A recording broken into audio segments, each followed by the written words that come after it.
आप सभी का मैं फिर से स्वागत कर रहा हूं पशुधन प्रसार अधिकारी में। जो हमने अदर स्टेट क्वेश्चन पेपर की जो सीरीज़ चलाई हुई है उसके पार्ट नंबर 6 में, इसमें हम डिस्कस करते हैं दूसरे राज्यों में जो पशुधन प्रसार अधिकारी के जो पेपर हुए हैं उनमें क्या क्वेश्चन पूछे गए हैं। आज के क्वेश्चंस राजस्थान में जो क्वेश्चन पेपर हुआ है उससे लिए गए हैं। बेहतरीन क्वेश्चन है, ध्यान से देखिए।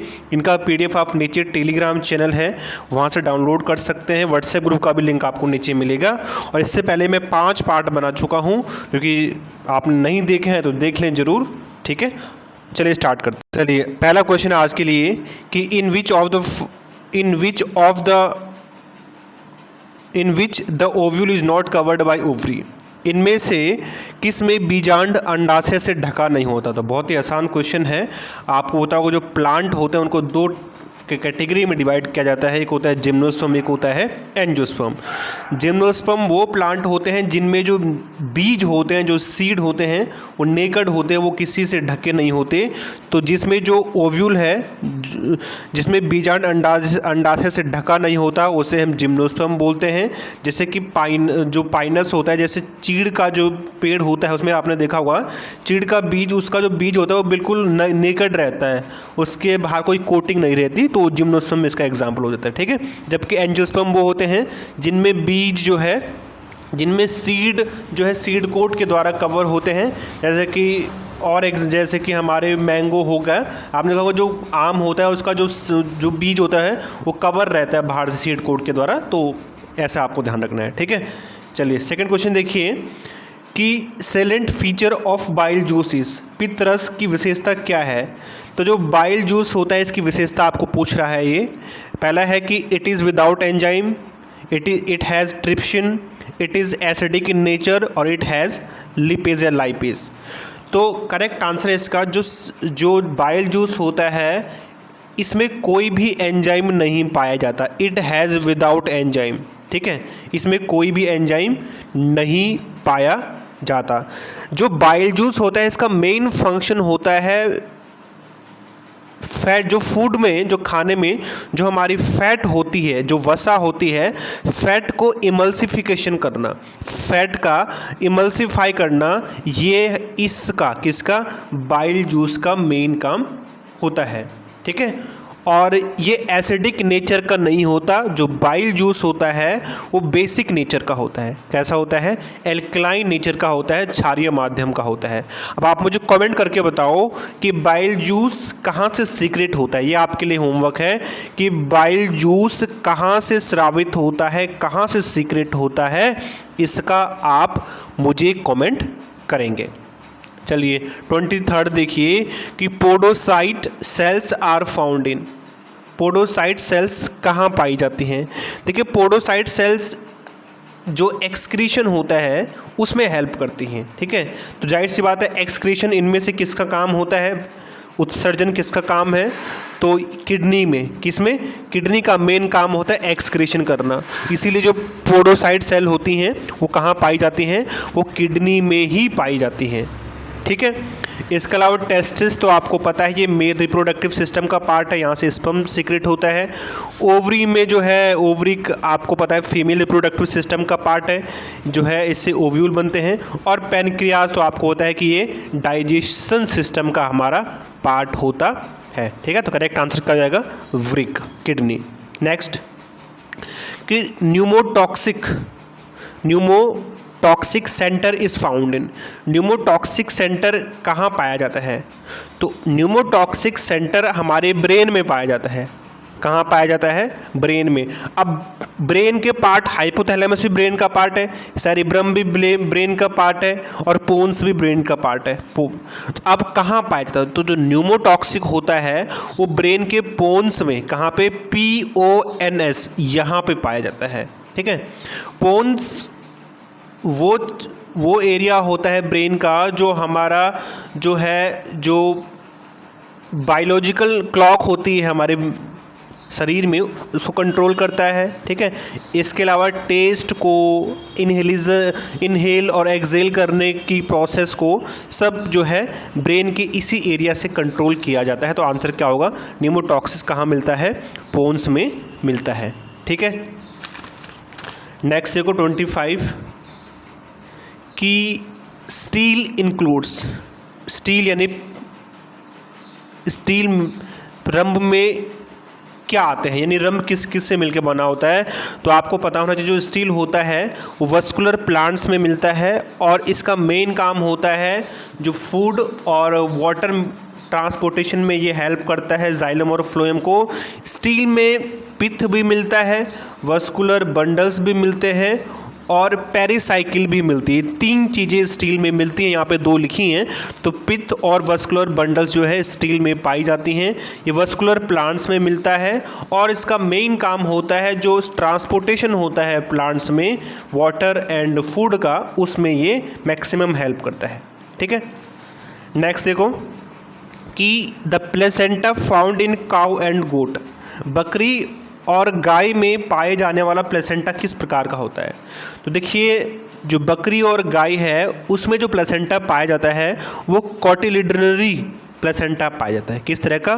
कॉटिलिडनरी प्लेसेंटा बकरी और गाय में पाया जाता है। जनरली जो रूमिनेंट्स एलिमेंट्स होते हैं, रूमिनेंट्स एनिमल्स होते हैं, रूमिनेंट्स एनिमल उन एनिमल्स को कहा जाता है जो हर्बीवोरस होते हैं, यानी कि जो घास खाते हैं, उनको हम रूमिनेंट्स एलिमेंट बोलते हैं, एनिमल्स बोलते हैं, एलिमेंट्स नहीं एनिमल बोलते हैं। तो उनमें जो प्लेसेंटा पाया जाता है वो किस तरह का मिलता है, उनमें कॉटिलिडनरी प्लेसेंटा उनमें पाया जाता है। प्लेसेंटा का मेन काम तो आपको पता ही है कि ये एम्ब्रियो को न्यूट्रिशन देता है, जो भ्रूण होता है उसको क्या देता है, पोषण प्रदान करता है। ठीक है, जबकि जोनरी प्लेसेंटा जो होता है ये जनरली उन एनिमल्स में पाया जाता है जो कार्निवोरस होते हैं।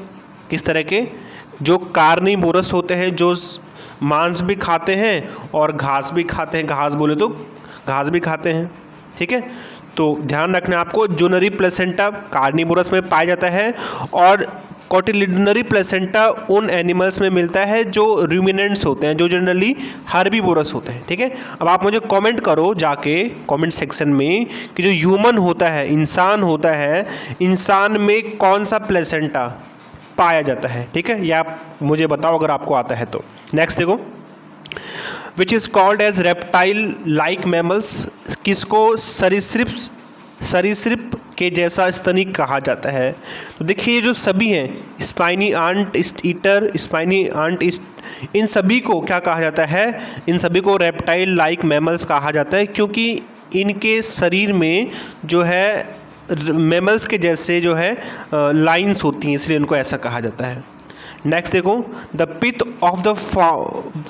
Of the ground tissue is made of, जो ग्राउंड टिश्यू है उसके पिथ किसके बने हुए होते हैं। तो जो ग्राउंड टिश्यू है इसके पिथ बने होते हैं, जो ग्राउंड टिश्यू होते हैं, पहले ये सुन लो, ग्राउंड टिश्यू वो स्क्लेरेन्काइमा, पैरेन्काइमा और कोलेन्काइमा तीनों से मिलके बने हुए होते हैं। फर्स्ट बात तो ये, ठीक है, तो आंसर क्या होगा, ऑल ऑफ द अबव। ठीक है, और सेकंड बात, जो ग्राउंड टिश्यू होते हैं इनका मेन काम होता है मैकेनिकल सपोर्ट प्रोवाइड करना प्लांट को। ठीक है, जनरली, ठीक है, क्या करना, मैकेनिकल सपोर्ट प्रोवाइड करना, और ये रूट्स में मिलते हैं। किस में मिलते हैं, ग्राउंड है तो ग्राउंड टिश्यू जो है रूट में ही मिलेंगे। ठीक है, और जनरली प्लांट से जो ऑर्गेनिक सब्सटेंस सीक्रेट होते हैं, ठीक है, जो कार्बनिक पदार्थ जो सीक्रेट होते हैं वो इन्हीं से सीक्रेट होते हैं। ठीक है, और कभी कभी जो ग्राउंड टिश्यू है वो फूड स्टोर का काम भी करते हैं, वहाँ पे फूड भी कभी कभी स्टोर हो जाता है। ठीक है, तो ये आपको ध्यान रखना है। नेक्स्ट कि ऑक्जेंटिक सेल्स सीक्रेट, जो ऑक्जेंटिक सेल्स होती हैं वो क्या स्रावित करती हैं। तो जो ऑक्जेंटिक सेल्स होती हैं वो HCl को स्रावित करती हैं स्टोमक में, अमाशय में जो है वो HCl का सिक्रेशन करती हैं। ठीक है, अमाशय में क्या करती हैं, HCl का सिक्रेशन करती हैं, और HCl में आपका पता है कि मेन काम होता है HCl का हमारे जो अमाशय स्टोमक है, एक तो ये बैक्टीरिया को किल करता है, जो खाने के साथ जो बैक्टीरिया आ जाए उनको मारने का काम करता है, और दूसरा ये जो डिफरेंट टाइप के एंजाइम्स होते हैं उनको एसिडिक मीडियम भी प्रोवाइड कराता है, क्योंकि कई सारे ऐसे एंजाइम्स होते हैं जो सिर्फ तभी काम करते हैं जब उनको एसिडिक मीडियम मिलता है। तो ऑप्शन नंबर 3 हमारा करेक्ट आंसर हो जाएगा। जबकि इंसुलिन का तो आपको पता ही है, इंसुलिन जो है हमारे ब्लड में जो है ग्लूकोज के लेवल को कंट्रोल करता है। इसकी कमी से जो है डायबिटीज़ होने का खतरा ज़्यादा रहता है। नेक्स्ट देखो, which of the following are anticoagulants, इनमें से एंटीकोगुलेंट्स कौन से हैं? एंटीकोगुलेंट मतलब जो रक्त का जो किस चीज़ को जमने नहीं देते, तो आंसर हिपैरिन और हिरुडिन। हिपैरिन और हिरुडिन जो है ये दो एंटीकोगुलेंट्स होते हैं, यानी ए और बी हमारा करेक्ट आंसर हो जाएगा। तो ए और बी कौन सा है? ऑप्शन नंबर 3, यानी ए और बी हमारा करेक्ट आंसर हो जाएगा। जबकि हिस्टामिन आपको मैंने कल बताया था कि हिस्टामिन जो है एलर्जी के दौरान सीक्रेट होती हैं। कहाँ से सीक्रेट होते हैं? जो हिस्टामिन होती है वो मास्ट सेल से, मास्ट कोशिकाओं से स्रावित होते हैं। ठीक है, तो ये आपको ध्यान रखना है। नेक्स्ट देखो, next casparian strip is found in the cells of, जो कैस्पेरियन स्ट्रिप हैं वो किसकी कोशिकाओं में पाई जाती हैं? तो जो कैस्पेरियन स्ट्रिप होती हैं वो पाई जाती हैं किसकी? एंडोडर्मिस की सेल्स में। किस में? तो कैस्पेरियन स्ट्रिप एंडोडर्मिस की कोशिकाओं में पाई जाती हैं। अब कैस्पेरियन स्ट्रिप सुन लो कि ये जनरल जो कैस्पेरियन स्ट्रिप होती हैं वो सुबेरिन और लिग्निन नामक पिगमेंट की बनी होती हैं। ठीक है, और ये जनरली रूट में पाई जाती हैं और इनका मेन फंक्शन होता है कि ये वाटर और मिनरल्स, जो रूट जो वाटर और मिनरल्स को जो है एब्जॉर्व करता है उसको अपटेक में, ऊपर तक पहुंचाने में ये हेल्प करती हैं। तो आपको ध्यान रखना है। ठीक है, नेक्स्ट देखो कि how much urea is excreted by healthy person per day. एक हेल्दी पर्सन के द्वारा कितना यूरिया सीक्रेट किया जाता है एक दिन में? तो जो एक हेल्दी पर्सन होता है उसके द्वारा जो यूरिया सीक्रेट किया जाता है वो जनरली 20 से लेके 30 ग्राम के आसपास होता है। 20 से लेके 30 ग्राम, 20 से लेके 30 ग्राम के आसपास। अब यहाँ पे 30 ग्राम तो है नहीं, तो 30 के आसपास, यहाँ पे 40 लिखा होता है, यहाँ पे आप 40 मान लें। जनरली 20 से लेके 30 ग्राम के आसपास होता है।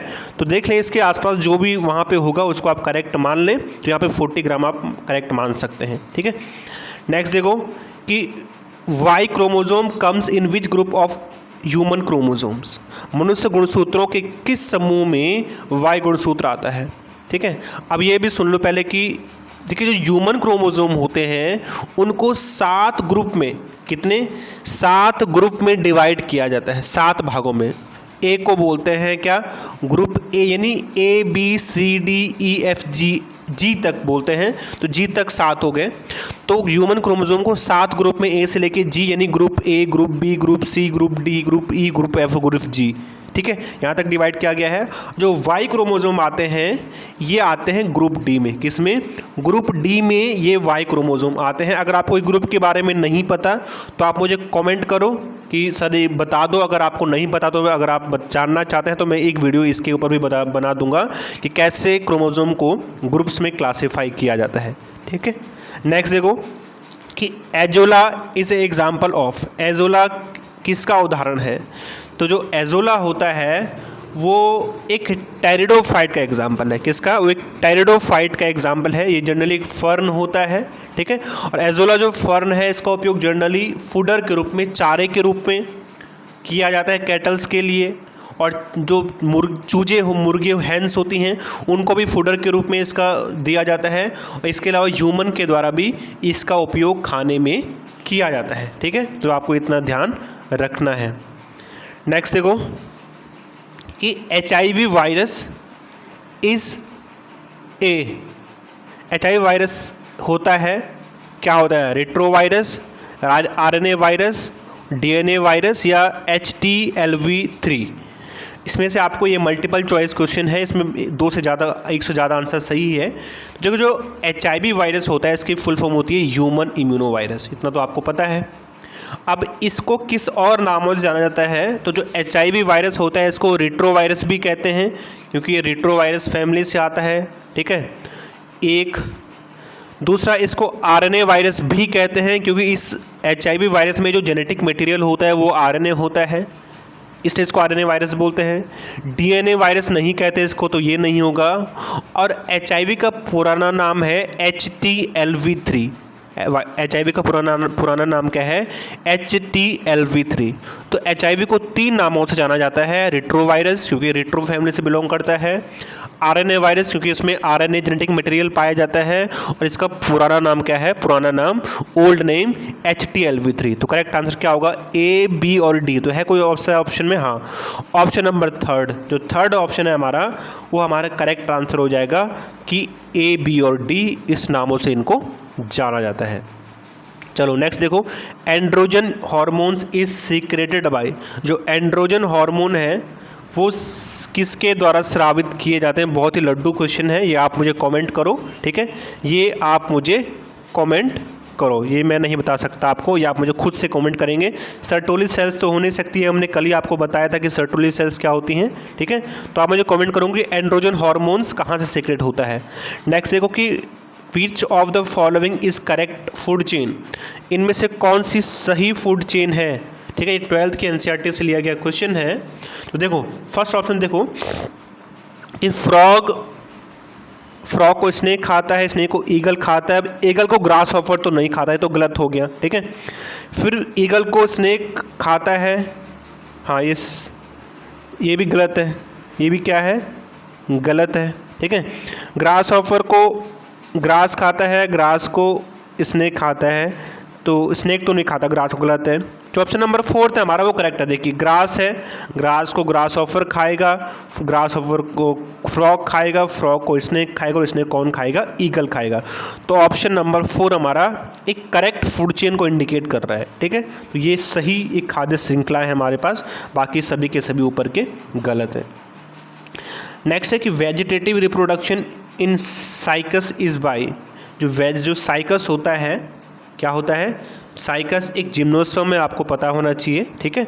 जो साइकस जिम्नोस्पर्म है, इसमें जो वेजिटेटिव रिप्रोडक्शन है किसके द्वारा होता है? तो जो वेजिटेटिव रिप्रोडक्शन है साइकस में, ये बुलबिल के द्वारा होता है। क्लास 11th का क्वेश्चन है NCERT का, बुलबिल के द्वारा ये होता है, ठीक है?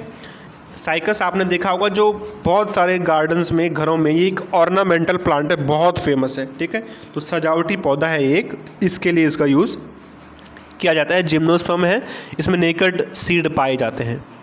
नेक्स्ट देखो कि the cause of labour pain, प्रसव पूर्व, प्रसव से पहले जो पीड़ा होती है, आपने देखा होगा कि जब लेडीज़ बच्चे को जन्म देती है तो उनसे पहले उनमें बहुत दर्द होता है। तो वो जो पेन होता है वो किसकी वजह से होता है? तो वो पेन होता है जो हार्मोन सीक्रेटेड होता है, उस हार्मोन का नाम है ऑक्सीटोसिन। तो ऑक्सीटोसिन हार्मोन के कारण प्रसव से पहले जो पीड़ा होती है वो ऑक्सीटोसिन हार्मोन के कारण होती है, ठीक है? जबकि प्रोजेस्टेरोन और एस्ट्रोजन फीमेल सेक्स हार्मोन होते हैं, ठीक है? ऑप्शन नंबर 2 हमारा करेक्ट आंसर हो जाएगा। और शायद आज के लिए लास्ट क्वेश्चन भी हो ये कि scattered vascular bundles are the salient feature of stem of which of the following। ये बोल रहा है कि बिखरे हुए वस्कुलर बंडल्स निम्नलिखित में से किसकी विशेषताएं हैं? तो जो मोनोकॉट्स होते हैं, जो एक बीजपत्री पौधे होते हैं, उनमें जो वस्कुलर बंडल्स मिलते हैं वो स्कैटर्ड होते हैं, बिखरे हुए पाए जाते हैं। क्या पाए जाते हैं? बिखरे हुए वस्कुलर बंडल्स मोनोकॉट्स में पाए जाते हैं। तो एग्जाम में यह आ सकता है आपको कि स्कैटर्ड वस्कुलर बंडल्स किस में पाए जाते हैं? तो आंसर क्या होगा? मोनोकॉट्स में पाए जाते हैं, ठीक है? वस्कुलर बंडल्स जो कि प्लांट में वाटर एंड फूड को ट्रांसपोर्ट करने में जो हेल्प करते हैं, उन्हीं से मिलकर वस्कुलर बंडल्स बनता है। आज के लिए बस इतना ही। God bless you all, thanks for watching.